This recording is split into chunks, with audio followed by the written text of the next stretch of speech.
Ndị Igbo kwenu yo kwenu yo kwezuonu anyị ga-adị o. Aizo hey Aizo hey Izo kamemi emie.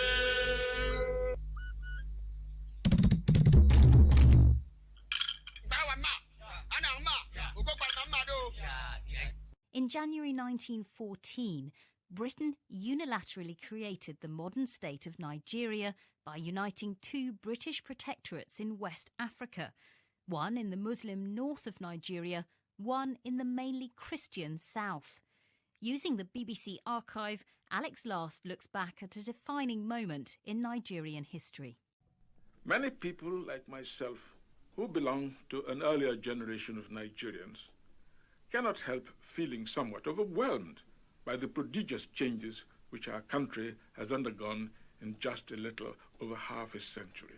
The voice of Ernest Ikoli, the late Nigerian nationalist and journalist who was born in 1893.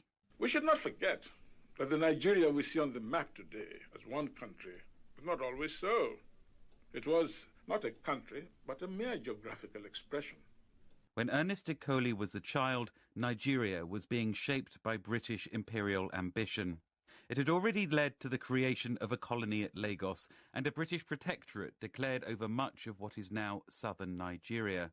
Then in 1900, a veteran of Britain's colonial wars, Sir Frederick Lugard, was sent to Nigeria to extend British control northwards to the Muslim Emirates which made up the vast Sokoto Caliphate, one of the largest pre-colonial African empires.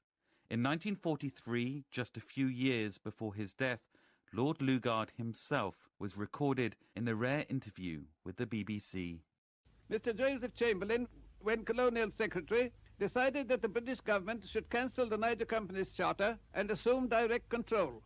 I was appointed to this task as Governor of Northern Nigeria on January the 1st, 1900. The basic issue was that Britain did not want France to get hold of this territory. It wanted to make sure it had it for itself. John Smith is a former Nigerian colonial officer and writer. Lugard, who was a soldier essentially and a child of empire, he was born in India after all, he was given the mission to actually try and subdue the north and make them subject to Britain as a protectorate. I found that the greater part of the country was under Muslim rulers who annually raided the pagan tribes for slaves with armies of horsemen said to number several thousand. I sent a letter to Sultan of Sokoto, courteously worded, but insisting that this slave trade raiding must cease. He replied curtly that between us there was only war. I had at my disposal a small native force which I had been instructed to raise in order to check French aggression, for at that time our relations with the French were very strained. The Muslims were defeated and the raiding was stopped. A protectorate was declared over what is now northern Nigeria, but even under British colonial rule, north and south remained separate entities. With little infrastructure or transport, the two were worlds apart, as Ernest Ikoli remembered. There were no railways, no roads, no motorcars, and of course no aeroplanes. To go from Lagos to Kano was like going to the end of the world. Perhaps many of you have heard of the story of the prosperous Lagos merchant who, in 1903, imported a motorcar, but had to ship it back to England because there were no roads on which to run it. In the Northern Protectorate, there was also a huge difference in administration. When Lugard had defeated the Northern Emirates, he had a problem. He had very few men to impose British control, and Britain was not going to supply more. By this stage, London wanted empire on the cheap.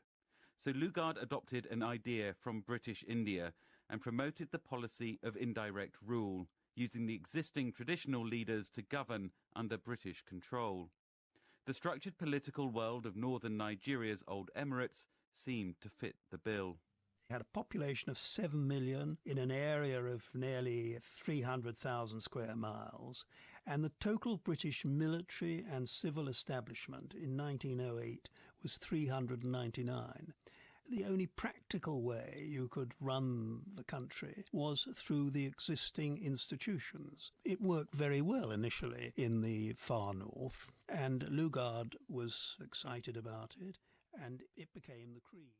But there was opposition too, not least in the southeast, where the British created chiefs where there had been none, so they could extend their policy of indirect rule through local leaders. But despite the unification, British colonial officials continued to rule the constituent parts as virtual separate territories. They barely even spoke to each other, as one colonial officer's wife recalled when she described her voyage on the ship out to Nigeria. Officials going to northern Nigeria and those going to southern Nigeria looked upon each other with equal contempt, I think. We never spoke to each other.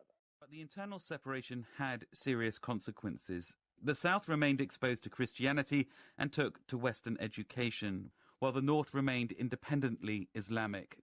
100 years on from unification, the fault lines still remain.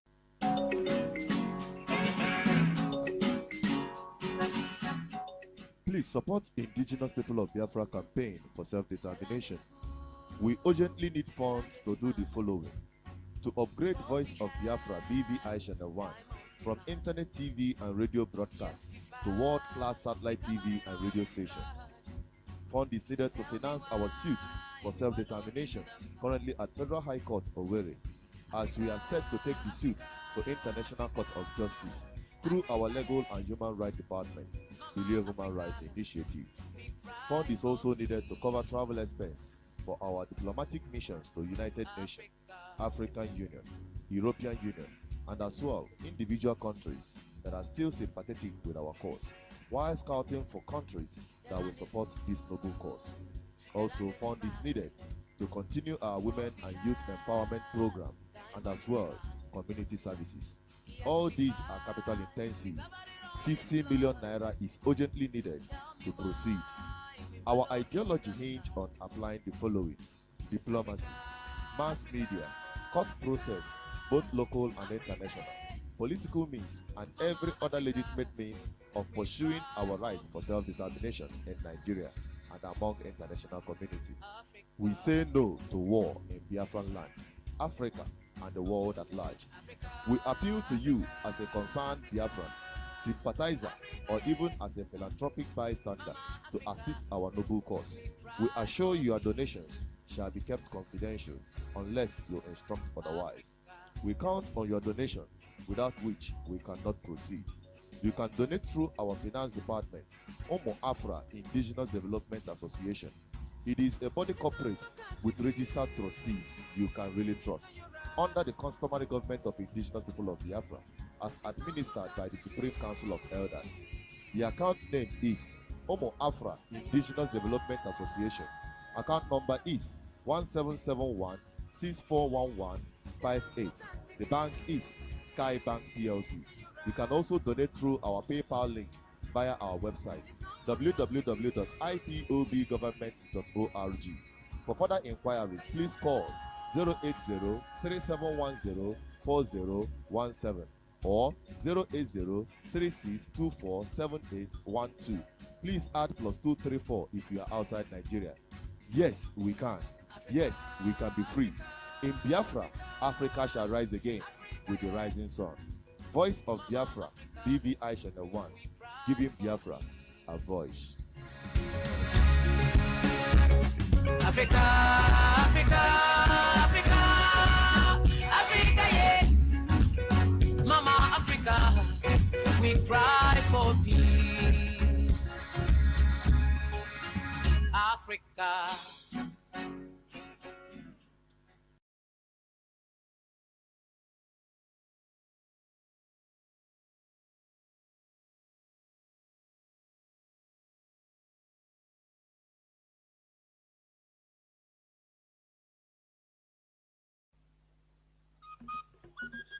Ndị Igbo kwenu ya, kwenu ya, kwezuonu, anyị ga-adị o.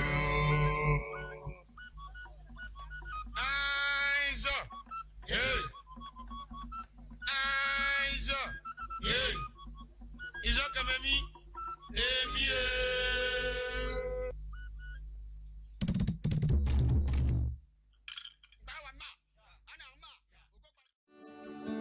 Welcome to First View Luxury Hotel. At First View Luxury Hotel, we offer excellent service. Our rooms have all the necessary facilities to make your stay comfortable and memorable. You will also have access to internet service, breakfast, 24-hour power supply, full air condition, free international calls, free tire pumping service, and free car battery charge. So what are you waiting for? Quickly visit First View Luxury Hotel. We are located at number 1 Adelino Bamishile off Raji Rasaki Road, First Estate, Amuwo, Odofin Festac, Lagos. For more information or reservation, please call us on 080-7578-7135 or 080-9990-0601. You can also take advantage of our online ongoing promo at www.firstviewhotel.com to make your reservation and payment for your favorite room, which attracts a discount rate. Please note, rooms are reserved based on first come, first serve. First View Luxury Hotel. Experience the home of comfort. They come.